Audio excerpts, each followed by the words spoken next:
আসসালামু আলাইকুম বন্ধুরা, সবাই কেমন আছেন? আলহামদুলিল্লাহ আমি ভালো আছি। তো আমরা ঘুরতে গেছিলাম ভালুকা, ময়মনসিংহ, কাঠালি ড্রিম হাউস পার্কে। তো পার্কটা এত সুন্দর, অনেক সুন্দর, ভালো লাগলো অনেক। তো সবচেয়ে বেশি ভালো লাগলো চারদিকে শুধু সবুজ আর সবুজ, আর অনেক বাতাস ছিল।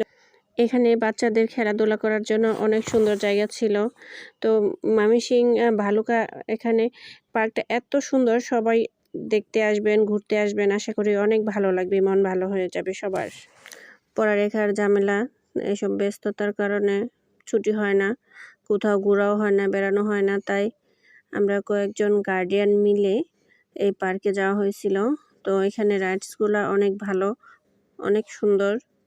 তো যে কেউ মানে যে কোনো বয়সের বাচ্চা হোক বা বড়রা হোক অনেক এনজয় করতে পারবে, ঘুরতে পারবে, পিকনিক করতে পারবে। এখানে সুইমিং পুল আছে, বুট আছে, এখানে মাছ ধরার ব্যবস্থা আছে। তো সব মিলে অনেক ভালো একটি জায়গা। তো আমাদের সকলেরই উচিত বাচ্চাদের নিয়ে কোথাও ঘুরতে যাওয়া, একটু সময় বের করে যাওয়া, তাদেরকে একটু সময় দেওয়া।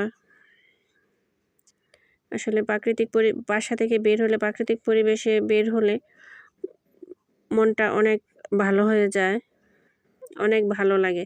সব বয়সের লোকেরই উচিত যে কোনো না কোনো সময় বা একটু সময় করে বাইরে বের হওয়া, ঘুরতে যাওয়া। তাহলে যেমন শরীর স্বাস্থ্য ভালো থাকবে, মনটাও ভালো থাকবে। তো সবারই উচিত এইসব ঘোরাফেরা করা। এইসব রাইড দেখে বাচ্চা হোক বা বড়রা হোক সবারই ইচ্ছে হবে যে এখানে উঠি, এখানে এনজয় করি, চিল্লাফাল্লা করি, অনেক ভালো লাগে। তো আমরা খাবার রান্না করে নিয়ে গেছিলাম, কেনা খাবার আমরা খাই নাই। তো দেখেন এখানে যখন বুট চালাচ্ছিলাম, বুটে বসেছিলাম, তখন পানি থেকে মাছ উপরে উঠে পড়ছিল। এত মাছ ছিল। তো যাক, সবাইকে অনেক অনেক ধন্যবাদ আমার ভিডিওটি দেখার জন্য। পছন্দ হলে লাইক, কমেন্ট এবং শেয়ার করে দেবেন। আল্লাহ হাফেজ।